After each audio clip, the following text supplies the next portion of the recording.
श्री शिवाय नमस्तुभ्यम। आइए इस वीडियो से अपन जानते हैं कि हमें कितनी चीज़ों का दान मकर संक्रांति के दिन करना चाहिए और व्यापार वृद्धि के लिए हम ये उपाय किस समय और कैसे करें। इसके लिए आप बबूल का कांटा, काले तिल इसका उपयोग कर सकते हैं और किसी भी वृक्ष की 5 पत्तियों को लीजिए और इस उपाय को जब करें तो चाहे आप दुकान, व्यापार, व्यवसाय के स्थान पर भी कर सकते हैं या किसी व्यक्ति पर भी। आइए सुनते हैं पूरा वीडियो।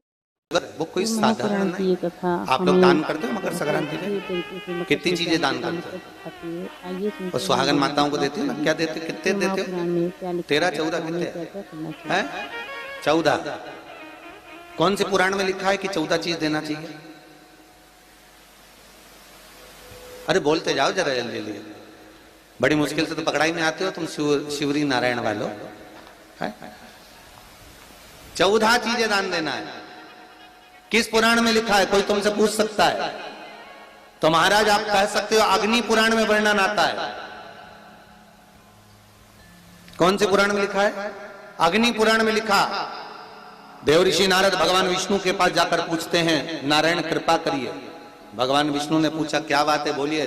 देव ऋषि नारद क्या चाहते चाहते क्या हो वो बताओ। महाराज हमें इतना सा बता दो। जाकर पूछते हैं नारायण कृपा करिए। भगवान विष्णु ने पूछा क्या बात है, बोलिए। देव ऋषि नारद क्या चाहते चाहते क्या हो वो बताओ। महाराज हमें इतना सा बता दो। शिव जी के यहां जाते हैं तो पहले उनके द्वारपाल से पूछना पड़ता है अंदर जाने के लिए। ब्रह्मा जी के यहां जाते हैं तो ब्रह्मा जी के द्वारपाल से पूछना पड़ता है। इंद्र के यहां जाते हैं तो इंद्र के द्वारपाल से पूछना पड़ता है।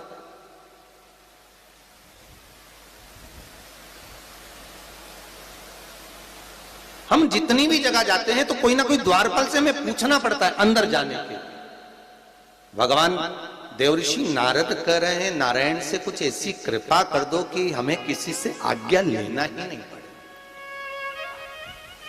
भगवान विष्णु तो उनकी बात को बस थोड़ा सा सुने और अंदर चले गए। नारद जी को लगा हमारा तो कोई जवाब ही नहीं दिया। नारद जी वहीं पर टिक गए, खड़े रहे, नाम जाप करते।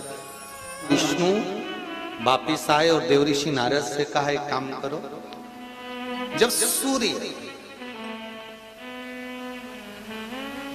मकर में प्रवेश करते हुए उत्तरायण की ओर जावे, उस घड़ी उस पल में देवऋषि नारद तुम 14 बार भगवान के नाम का, शिव नाम का दान दे दीजिए। भगवान नारायण के नाम का, राम नाम का, कृष्ण नाम का दान दे दीजिए।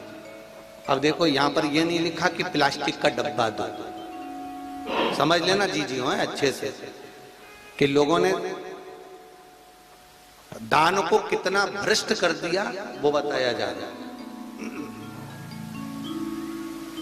अग्नि पुराण में यह नहीं लिखा कि तुम प्लास्टिक की चाय की चन्नी दो 14, बाल्टी दो 14, या प्लास्टिक का डब्बा दो 14 है। यहां पर यह नहीं लिखा है कुछ भी हो।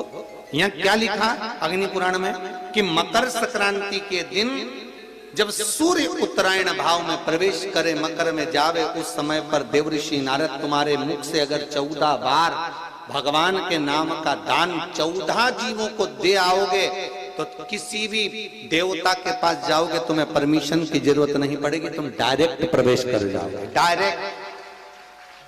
अब तुमको अगर बैकुंठ में डायरेक्ट प्रवेश करना हो तो बिना पूछे, तो उसके लिए कहा ही मकर संक्रांति पे दान दो। तो किस चीज का दान देना है महाराज? प्लास्टिक का डब्बा नहीं, बाल्टी नहीं, चन्नी नहीं, फिर किस चीज का दान? तो कहा अगर देवर्षि नारद आप दान दे रहे हो तो 14 नाम का दान दीजिए। 14 जीवों को नाम का दान दे दो, भगवान के नाम का भजन करो। और अगर संसार के लोग दान दे तो किस चीज का? तो के अन्न से बड़ा कोई दान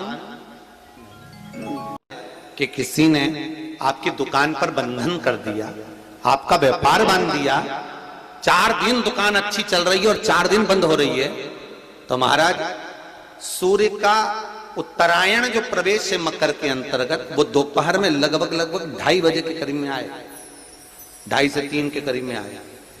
तो निवेदन करूंगा मैं आपको ऐसा लगता है कि आपका व्यापार 4 दिन अच्छा चल रहा है, फिर गिर रहा है, फिर चल रहा है, फिर नीचे आ रहा है, तो जब मकर राशि के भीतर सूर्य प्रवेश करेगा 2:30 के लगभग में आएगा, शायद दोपहर में 2:30-3 बजे के करीब में प्रवेश करेगा, तो आपको ऐसा लगे या किसी की तबियत थोड़े दिन अच्छी हो रही है, फिर गिर रहा है, फिर अच्छी हो रही है, फिर बेकार हो रही है, फिर अच्छी हो रही है, फिर बेकार हो रही, दवाई खा रहे हो नहीं लग रही, तो आप जब मकर राशि में सूर्य प्रवेश करे, कल मकर संक्रांति के दिन उत्तरायण जब सूर्य के भाव प्रवेश करे महाराज, दोपहर में 2:30-3 बजे के करीब में प्रवेश कर जाएगा इतनी बजे, तो प्रयास करना थोड़ी सी काली तिल्ली लेना महाराज जी, उसमें एक बमूल का कांटा लेना, काली तिल, बमूल का कांटा और किसी भी वृक्ष की 5 पत्तियां लेना महाराज, उसको लेकर अपने दुकान में, व्यापार में, या जिसको औषधि ना लग रही हो, जिसका स्वास्थ्य गड़बड़ हो रहा हमारा, उसका स्पर्श कराकर या 21 बार उस पर से उतार कर,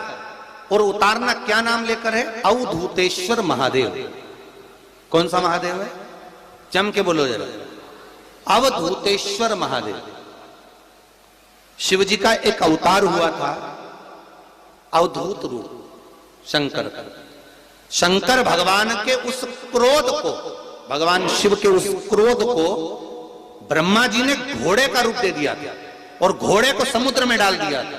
उस घोड़े से जलंधर हुआ था, फिर जलंधर का विवाह वृंदा से हुआ था। अर्थात शास्त्र कहता है कि अवधूतेश्वर महादेव का जो रूप है वो रोग का निवारण करने के लिए, व्यापार की वृद्धि को आगे बढ़ाने के लिए। आप लोगों ने कहीं कहीं देखा होगा, किसी किसी के ऑफिस में देखा होगा कि वास्तु शास्त्री कहते हैं कि दौड़ते हुए घोड़े का फोटो लगाओ। सुना है कि नहीं सुना?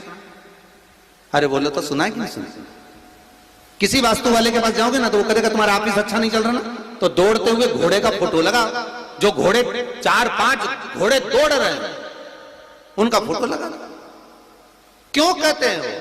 उसका कारण क्या है? वास्तु शास्त्री ऐसा क्यों बताते हैं कि दौड़ते हुए घोड़े का फोटो? उसका शास्त्र प्रमाण शिव महापुराण करती है महाराज कि शिव का एक रूप अवधूतेश्वर है, जिसको ब्रह्मा जी ने घोड़े का रूप दे दिया और घोड़े का रूप देकर उसको समुद्र में डाल दिया, जिससे जलंधर की उत्पत्ति हुई।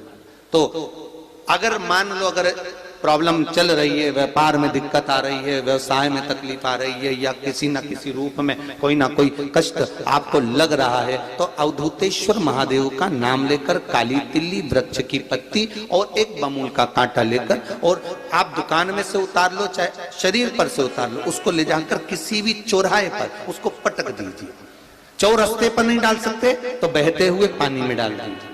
बहता हुआ पानी ना मिले तो पीपल के वृक्ष के नीचे डाल दीजिए, पर उसको मकर राशि के प्रविष्ट भाव में ही डालना।